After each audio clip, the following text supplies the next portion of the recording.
नमस्कार दोस्तों। तो आज के लेक्चर में हम समझेंगे सीपीसी का ऑर्डर 1 का रूल 1 और 2। आदेश 1 ऑर्डर 1 वादों के पक्षकार। तो ऑर्डर 1 बात करता है वादों के पक्षकार, यानी जो सिविल केस होते हैं जिन्हें हम वाद कहते हैं। उन वादों में जो पक्षकार होते हैं वादी और प्रतिवादी। तो वादी वह व्यक्ति होता है जिसके द्वारा न्यायालय में वाद पत्र प्रस्तुत करके केस दाखिल किया गया है और अनुतोष की मांग की गई है। इसके साथ ही प्रतिवादी वह व्यक्ति होता है जो वाद में अपना बचाव करता है और लिखित कथन या जवाब दावे के द्वारा अपना जवाब न्यायालय में प्रस्तुत करता है। तो ऑर्डर 1 इन्हीं वादी और प्रतिवादी के बारे में बात करता है। ऑर्डर 1 हमें ये बताता है कि एक ही केस में एक से अधिक वादी और प्रतिवादी हो सकते हैं और इन एक से अधिक वादियों और प्रतिवादियों को किस प्रकार मामले में जोड़ा जाएगा, यानी उनका संयोजन किया जाएगा। तो ऑर्डर 1 का रूल 1 बात करता है वादियों के रूप में कौन संयोजित किए जा सकेंगे। Who may be joined as a प्लेंटिफ्स, यानी वाद में वो कौन से व्यक्ति होंगे जो वादियों के रूप में जोड़े जा सकेंगे। आगे लिखा है कि वे सभी व्यक्ति वादियों के रूप में एक वाद में एक केस में संयोजित किए जा सकेंगे, जोड़े जा सकेंगे, जहां पॉइंट नंबर का में लिखा है उन व्यक्तियों में एक ही कार्य या समव्यवहार, यानी कोई एक ही कार्य या एक ही समव्यवहार होता है। तो समव्यवहार का मतलब होता है लेन देन या आदान प्रदान करना, या फिर कार्यों या समव्यवहारों की आवली, यानी बहुत से कार्य हुए या बहुत से समव्यवहार हुए, लेन देन हुए, मतलब उनकी आवली हो, श्रृंखला हो, लाइन हो, इतने ज्यादा कार्य या समव्यवहार। तो इन सभी कार्य या समव्यवहारों के बारे में या उन कार्यों या समव्यवहारों से पैदा होने वाले अनुतोष पाने का अधिकार, मतलब कि ये सभी किसी ऐसे कार्य या समव्यवहार में थे कि उन कार्यों से उन्हें कोई क्षति हुई है या उनका कोई अधिकार छीना गया है, जिसके लिए वे सभी व्यक्ति वादियों के रूप में अनुतोष पाने के अधिकारी हैं। तो उन्हें अनुतोष किस प्रकार मिलेगा? 3 तरीकों से वे अनुतोष पाने के अधिकारी हैं। संयुक्तता, यानी सभी को एक जैसी क्षति हुई है और सभी संयुक्तता यानी एक साथ एक जैसा ही अनुतोष पाने के अधिकारी हैं। इसे हम एक एग्जाम्पल से समझते हैं। मान लीजिए एक ए नाम का व्यक्ति उत्तर प्रदेश में स्थित किसी यूनिवर्सिटी के बारे में ये बात अखबार में छपवाता है कि वहाँ तो बहुत आसानी से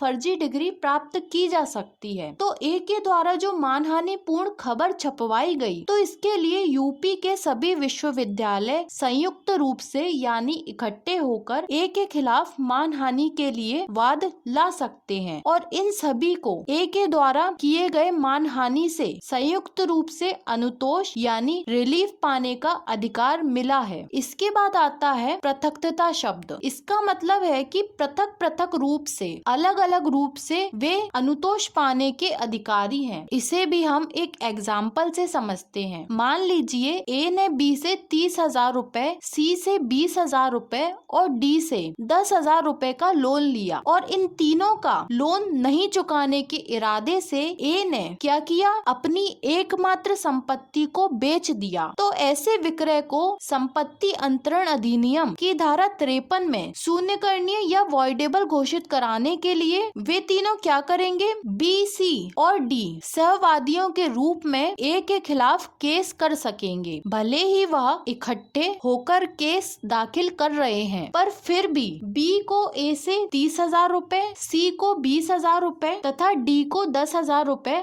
वसूल करने का अधिकार अलग अलग प्राप्त है। इन सभी को अलग अलग अनुतोष प्राप्त करने का अधिकार है। इन सभी को अलग अलग अनुतोष प्राप्त करने का अधिकार ए के एक ही कार्य यानी धोखे से संपत्ति को अंतरण करने से प्राप्त होता है। इसलिए एक ही केस से सभी को अनुतोष प्राप्त होगा। रिलीफ का अमाउंट भले ही अलग अलग है, लेकिन यह एक ही व्यक्ति से प्राप्त करना है, एक ही कार्य के कारण प्राप्त करना है। इसीलिए ये सभी एक ही केस में सहवादी बन जाएंगे। इसके बाद आता है अनुकल्पता, यानी वैकल्पिक रूप से वादी अनुतोष पाने के अधिकारी होंगे। उन्हें एक तरीके से अनुतोष प्राप्त नहीं हो सकता, तो वे दूसरे तरीके से उस अनुतोष को पाने के अधिकारी होंगे। अनुकल्पता शब्द को भी हम एक एग्जाम्पल एग्जाम्पल से समझते हैं। ए की मृत्यु हो गई और उसके बाद उसकी संपत्ति के उत्तराधिकार को लेकर परिवार के लोग आपस में लड़ने लगे। ए की विधवा पत्नी बी और उसके द्वारा गोद लिए गए बेटे सी